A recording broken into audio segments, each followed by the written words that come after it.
Hey folks, how's it going? Sean Jack here, getting ready to sit down and watch the next episode of My Hero Academia. We got started last week with episode 1, and now we've got all the recap out of the way so we can get into the meat of this season. Not sure what we're expecting today. Let's think.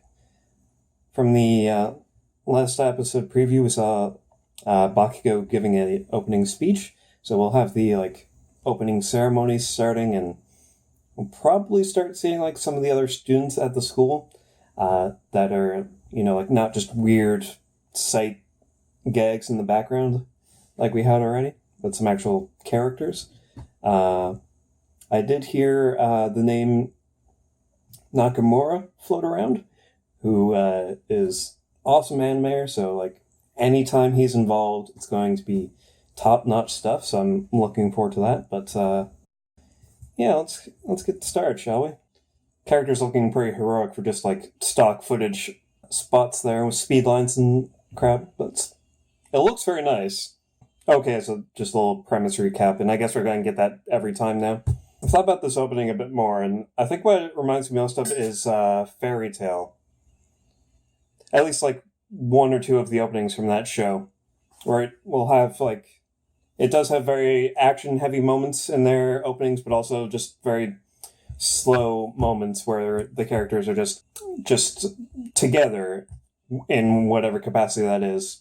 Not necessarily an action beat, but slow, just lived-in moments. Those really are some great hero designs. Roaring Sports Festival. Okay. Steel's catchphrase. No one will notice. He hasn't trademarked it. Don't worry. Okay. Now we're getting some of the explanation of this event and how it's all going to play out. And every time you have a tournament arc, it's going to get interrupted somehow. Yeah, we didn't get much of this before. I guess there are different programs or degrees, however you want to explain it. We have heard nothing about what any of the other students do. I guess it was suggested that Midoriya go into one of the other ones, like the ordinary course, and just join the police force or something like that. But okay, the Top Hero School does not just do hero training. You're bombing this interview. Midoriya is talking himself down and talking himself out of this whole thing. You're I can't do this shit. It's too hard. And it's he gets lost in his own head very easily. Midoriya does have high ambitions. He was set up as he doesn't just want to be a hero and succeed. He wants to be the best, be the greatest hero. So there's some conflicting emotions there where he's yeah, I want to be the best, and there's no way I can be the best. So, which is his character. Everybody's their own main character. Oh, someone calling out Bakugo. That's good. This guy's got some neat stuff going on. He got in, but he failed to make the cut, and he thinks that he can exploit them in probably a moment of weakness and get in the hero course himself. And that's what he's gunning for, is to take their place. And he could take any one of their places. There's 20 kids in Class 1A, and he only needs to take the spot from number 20, and then he's in. What course is he in instead, and what happens in that course that could prepare him for the hero course or whatever? Starting up some feuds. Bakugo being surprisingly cool-headed. He doesn't need to justify himself to these people. They want to take a spot, he'll just crush them regardless. Are they going to mix up they're mixing up the classes, but are they mixing it up between course streams? Is the management course going to go up against the hero course? And Kachan got his taste of defeat last season, so he's he knows that he needs to try harder, and he can't just coast. So, building up this feud between him and the other students from other places, that will motivate him more when he has enemies, even if he doesn't think much of them. Everyone here has the right mindset of they all know what they want, they all know what they're striving for, and they're going for it. And Midoriya needs to get himself back into that mindset. Deku, there's no more garbage at the beach that you can clear. You just have to remember that emotion. Oh, that's a cute swimsuit. I'm sure you're trying, Toru. I'm sure you're trying. Someone will recognize your efforts even if they can't see you.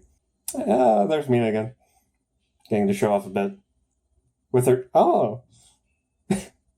Competing target practice. Still know nothing about that guy. I have to assume it's like a animal-related power, because he's Disney princessing this shit. So he's like... That's what I want now, is for his quirk to be like Snow White, and his power is to talk to animals, even if he can't talk to other people. And Sato's power is to eat a lot of carbs. And JoJo Punch. That wasn't his voice. That was a different voice from Josh Grell's normal character. So there's more going on with that Shadow Bird thing. I'm enjoying this montage of all the characters training in varying different ways, like doing basic weight training, or like Deku and Shoji. Some of them are doing like running like Ida, or practicing their agility like Jiro. And some of them are like pushing their quirks to the limit, seeing how far they can go, like Kaminari, who, if he overexerts himself, he goes a bit dumb in the head, but that's fine, he can deal with it, and he can try to push further each time, and Bakugo's doing that same thing. Jiro here is working on her aim, and that's pretty cool. How do you throw things with ear jacks? How do you grip things with your ears like that?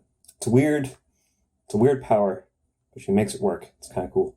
And Mineta is practicing for his victory speech. Todoroki's got kind of a traditional home. His mom's his biggest fan. It's great. Is Mom going to be in the audience? Or is she going to be like at home watching the stream? Reporter's got a neat design going on. Kind of like just enough of a design to be like, they're going to keep showing up, aren't they? Maybe as in like a announcer role. Oh, I heard Marcus Stimmick in there. I don't recognize a lot of voice actors. Like I couldn't recognize Metalhead's Metalhead's voice actor there, but hey, Marky. What a shit. She's the worst. Of course, the other heroes are going to show up to watch the events because they're scouting the new talent. So we'll see more. We'll see more of the pros show up. Oh. Okay, so the pros are also there for security because of the USJ attack. Everyone's going to stand out the same amount, except of course Toru. Weird little cootie catcher technique by Mineta. That's neat. What do you want, Todoroki? Okay. Why is Todoroki picking a fight with Deku? He tends to beat everyone, right? Even if it's... He knows something's going on between All Might and Deku. It's like getting extra help. Or getting extra support. Right, yeah, it's not just 1A against the rest of the students, it's 1A against themselves, too. He got in on recommendation, right? Yeah, there he is. That's the emotion he needs to tap into. Is he doesn't want to just do well, he wants to be the best. There we go. And then, of course, Pez's buck go off more. Spouting such nonsense. Love President Mike's voice. Could not have a better commentator. Okay, so she's going to be recording it at home. And All Might's just singing in the audience in his powered down form, and no one's going to even notice. And he's singing with the rest of the teachers. What's up with that? If I had to guess, it's that he's just there as a civilian and got regular tickets. The whole world is watching you, Deku. They're going into this. I've made the strongest impression. Hey, there's Mei. Looking forward to her. All the normal students are ready to just be like, we're just the jobbers, aren't we? Oh! What do you mean R-rated? Can they broadcast this? There's no problem with what she's wearing. Don't question it. There you go, Minette. It's absolutely perfect. Oh, God. Yeah. Okay. Saw that. Shouldn't he be the class rep that does it?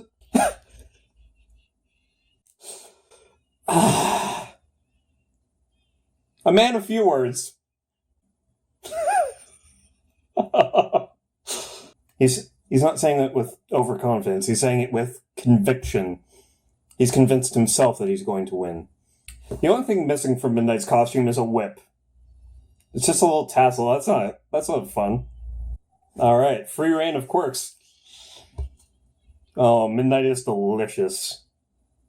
And it's Stephanie Young's voice, who is a very fine with a capital F voice, like Robin from One Piece. It's great.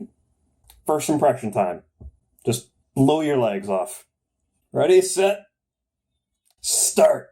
Hey, still frames. Great. You have to cut corners somewhere. Why is Eraserhead on commentary? I guess just to be the straight man. This looks familiar. It's the same as the evacuation. Just fucking freeze everyone. And he just leaves them there for the whole time. Icy Hot's a good joke. There she goes. And now they're all just slipping on ice. Oh, his powers to use other people. Mineta. If fucking Mineta just, like, freezes Todoroki in place, that'd be amazing. He's acting smug, so that's not gonna happen, but that would be hilarious. Wow. Nope. Get out of here. In comic fashion. And there's more of them this time. So is this point-based? I gotta assume it's, like, just the obstacle. Because that was how... Good point, yeah, Rosie. That was how they worked in the original class. Oh, and here's the cut from the PV.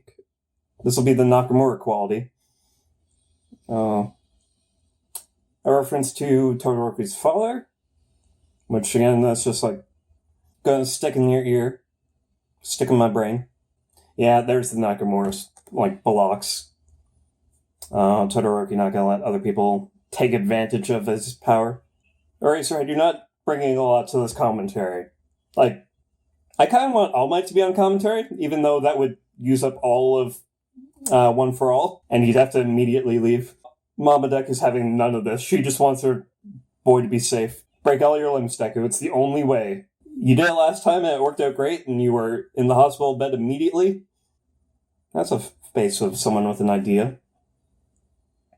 And the end of the episode. Oh god, Bakugo. He can't do anything while not just shouting.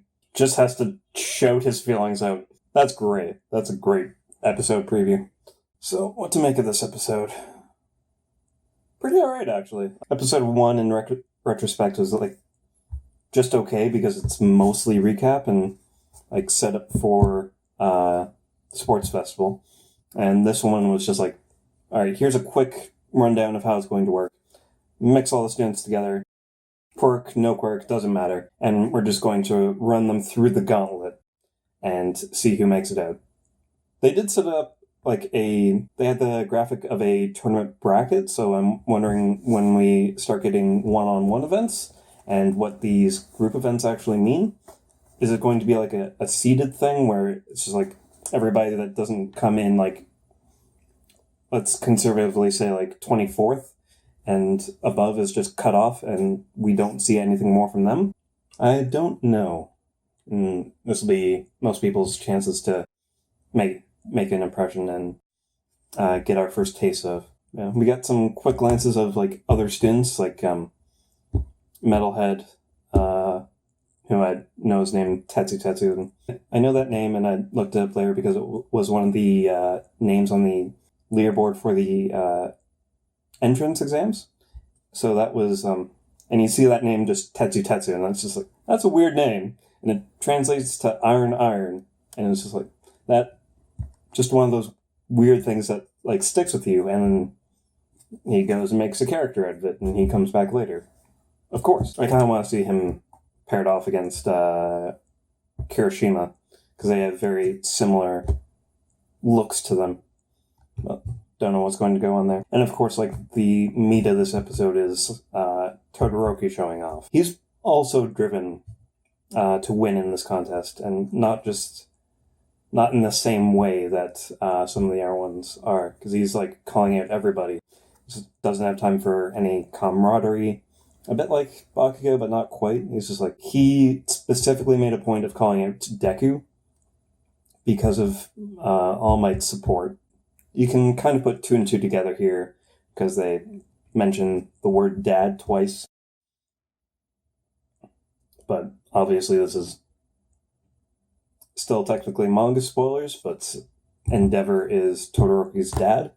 So what does that mean? And like, why is Todoroki so driven? Because it's got to be related to Endeavor, but we just don't know the details yet. So that's going to be interesting. Todoroki's made the strongest first impression here, and I wonder if that's going to... He's probably going to win this race at this point. Like, I feel confident saying that, but some of the other students are going to have to make an impression as well. So what kind of other events have they got going? Like, is all that stuff that we saw in the preview part of the obstacle course? Crawling over caverns and stuff like that? And why isn't Ida just winning this because of his super speed? He should be able to just charge and go. Actually, no. Yeah, I changed that prediction. Ida's going to win the race because his power is super speed, and then Todoroki's going to be the next one in because of his strong impression. I think that's how it's going to work. I'm not going to make like a dark horse call of Mineta suddenly just sticks everyone to the ground and just finishes the race in the first place. But yeah, let me know what you guys thought down in the comments below. We'll get into some discussion, theories, and thoughts on the episode. I'll be back again next week. No, I won't. I am busy next week, so I may be delayed quite a bit getting the episode out. It's not going to be on time. I have things to do that weekend. I'll see you for the next video, whatever that may be, and we'll see you later. Bye.